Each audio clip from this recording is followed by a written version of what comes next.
अब हम बात करेंगे हमारी सबसे प्यारी राशि की, जेमिनाइज की।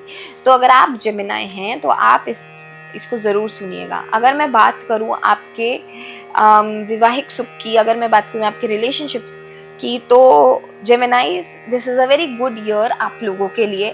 अगर मैं बात करूँ सबसे पहले फैमिली प्लानिंग की, अगर आप फैमिली प्लानिंग देख रहे हैं तो yes, this is a definite good card and a yes card कि आप फैमिली प्लान कर सकते हैं इस साल।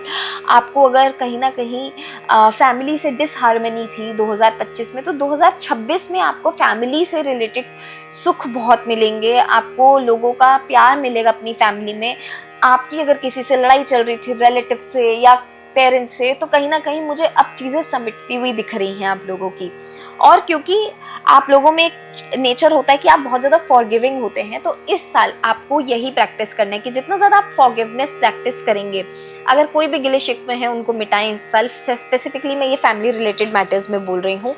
और अगर आपको ऐसा लगता है कि आपने किसी से पैसे लेने हैं, तो जितना ज़्यादा आप प्यार से इस साल निकाल पाओ काम, उतना निकालें, क्योंकि हो सकता है कि आप में एक ही छोटी सी कमी रहे इस साल कि आपको गुस्सा एक्सट्रीम लेवल पे आए।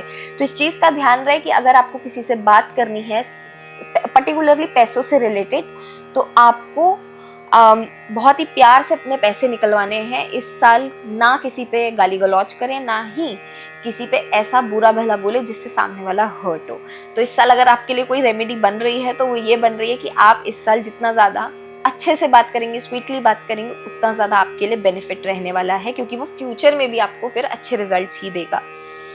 मैं अगर करियर की बात करूँ तो करियर में आपको जून तक थोड़ी सी दिक्कत आएगी।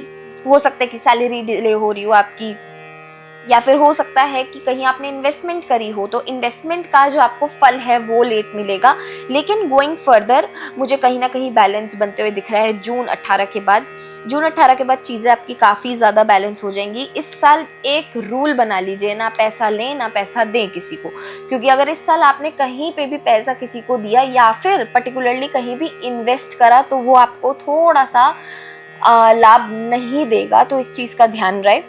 और अगर मैं बात करूं आपके हेल्थ की, तो हेल्थ बहुत अच्छी रहेगी आपकी। आपको हेल्थ से रिलेटेड कोई इशू नहीं आएगा। हल्का सा फीवर एंड कफ हर किसी को चलता है, तो इतना काउंट नहीं होता है एस्ट्रोलॉजी में या फिर टैरो में। पर अगर मैं बात करूं ओवरऑल हेल्थ कोई मेजर ऐसा इशू है, तो ऐसा कभी भी आपको इस साल नहीं देखने को मिलेगा। ये एक सबसे अच्छी बात है। अगर मैं बात करूं आपके पॉजिटिव आउटकम्स की, तो अगर आप कोई जॉब चेंज देख रहे हैं इस साल, तो जॉब चेंज आपकी मुझे दिख रही है। अगर मैं बात करूं आपके कोई भी ऐसी चीज़ जो आप बहुत टाइम से वेट कर रहे थे कुछ बाय करने की, कुछ एसेट क्रिएशन की, तो आप इस साल एसेट ज़रूर क्रिएट करें। अगर आप पर्टिकुलरली जानना चाह रहे हैं कि कौन सा एसेट क्रिएट करें, तो आप गोल्ड में इन्वेस्टमेंट इस साल ज़रूर करें।